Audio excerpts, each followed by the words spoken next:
Hey traders, David Frost, my strategic forecast. You're here for another episode of Common Sense Market Analysis. Today is Tuesday, June 28, 2022. We're looking at a daily chart of the SPY or Spider, which is the proxy for the S&P 500. What do we have on the docket today? Pretty simple. We have a fork in the road.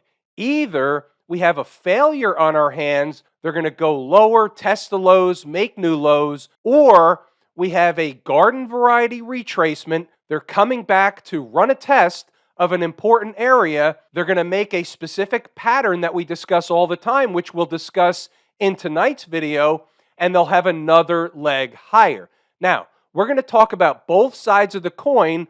We're going to talk about the bull case and why. We're going to talk about the bear case and why. We will provide specific numbers attached to each case so that we know which one is taking hold. Let's start with the assessment of the daily chart. The trend is your friend until you know what. They're in a downtrend.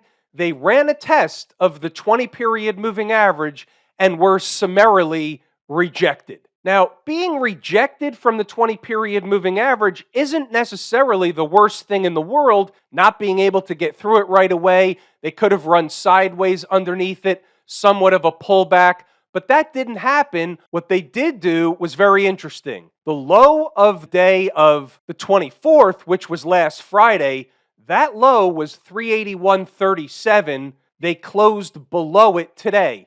That's a negative sign right out of the chute. What does that do? It opens the door to fill the gap down below or lower. We're going to talk about the or lower and where that might be, what the line in the sand will be, all that stuff. We're going to use some other charts to point some specific things out. But first, let's talk about the flip around.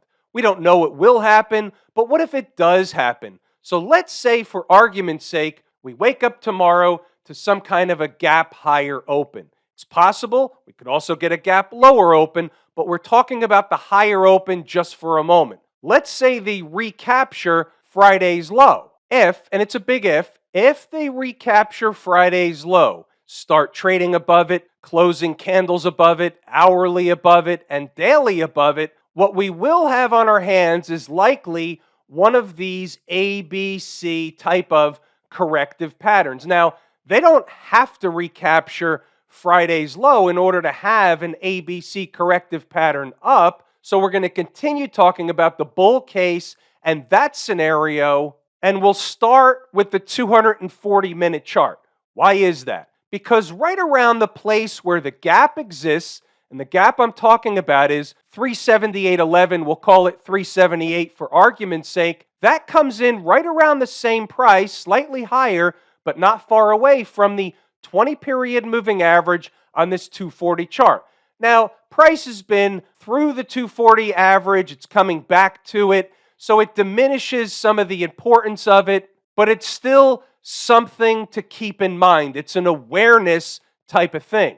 Also, because there's another reason. This general zone is the last area the market broke out from. So they made a low, they rallied up, and they ate some time off the clock, somewhat of a pullback, somewhat of a bullish, flaggish pattern, and then they broke out to the upside. Now, they're coming back to that zone.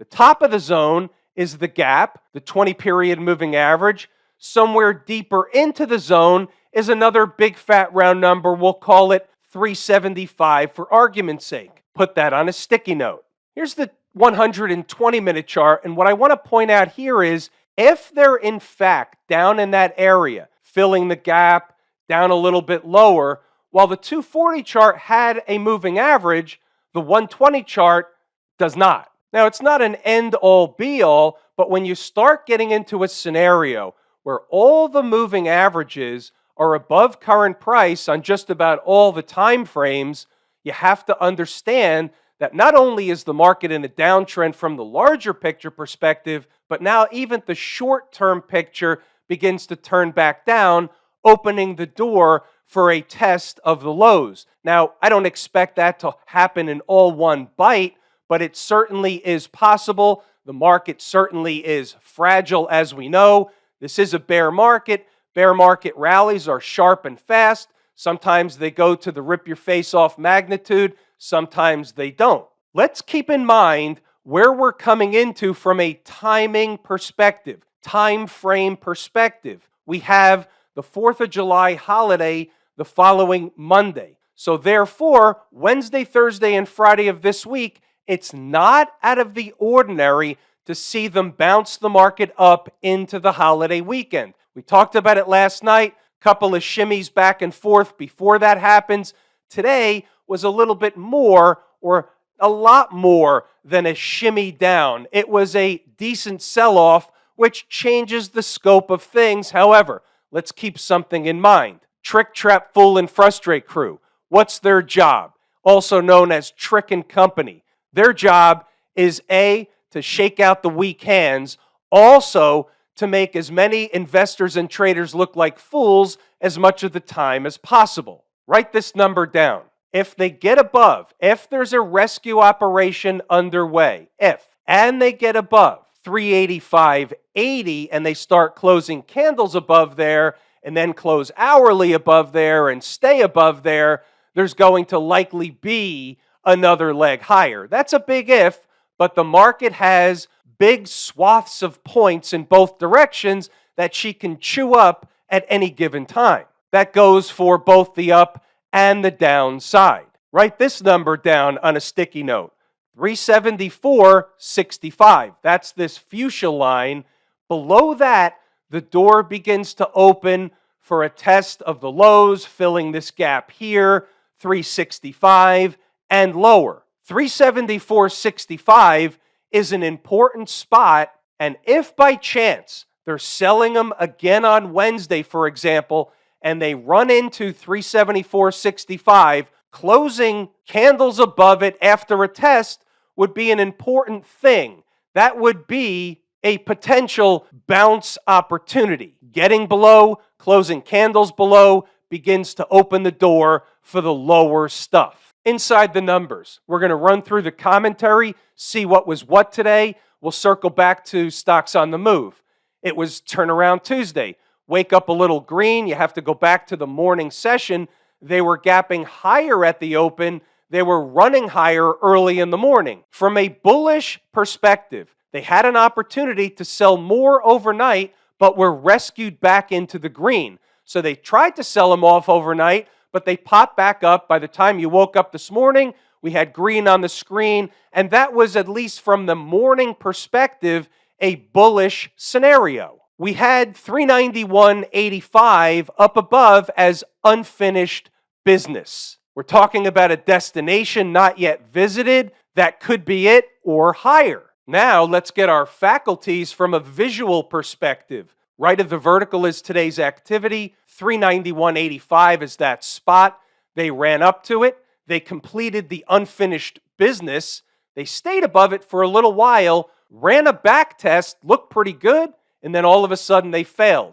We know once they got back below that number, it would open the door for other stuff. 388.75 is our early pre-market bull-bear pivot. From a bigger picture perspective, above and the bulls are in the cockpit, below and they're not, and she falls. Back to the visual, the lower line is 388.75. That was your bull-bear pivot, also around the gap left open from yesterday. And you can see, while they had somewhat of a bull-bear battle for a while, they gave it up, they stayed below, they started closing candles below, and then they sold off or fell as prescribed in the pre-market notes. They never really gave any significant bounces all day long.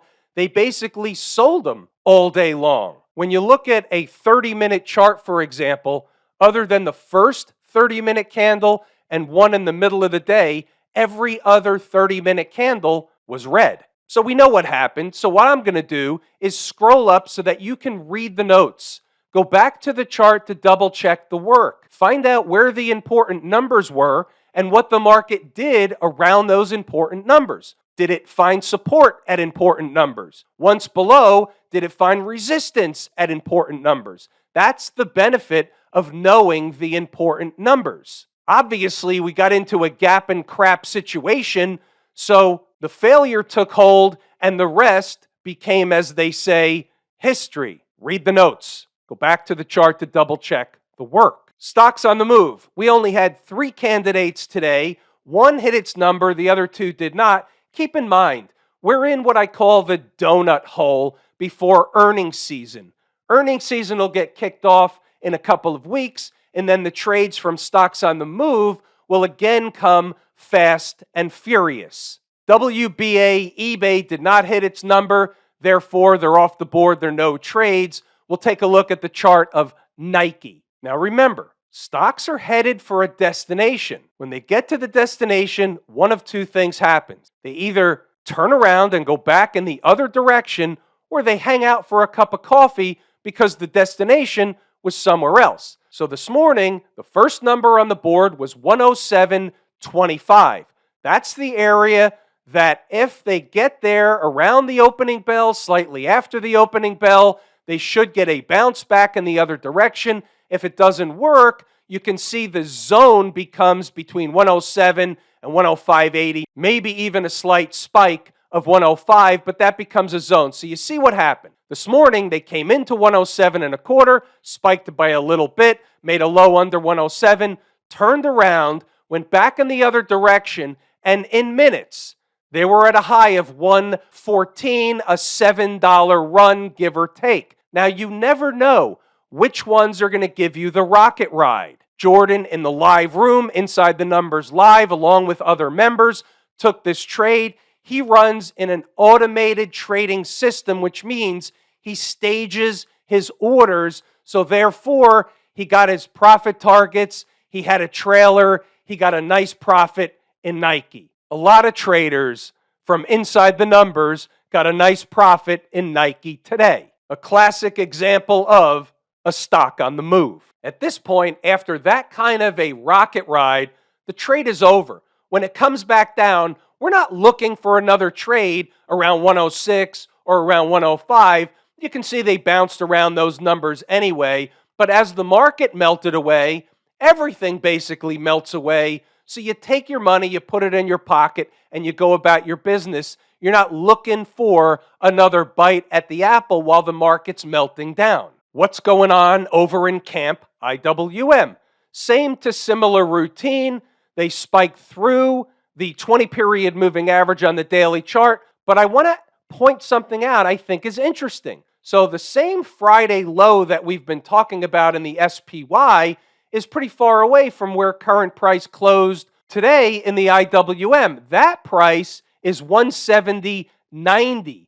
So what we can say about the IWM is, on a relative basis, they're in a slightly stronger position than the SPY. Keep in mind, this could be a bear wedge pattern, making new lows. Anything is possible, but it can also be relative strength in ABC and another leg higher up into the holiday weekend. Don't take that off the table just yet. If, in fact, the IWM does get below Friday's low, then I will like that scenario a lot less, at least into the holiday weekend. What about the folks down at the transportation department?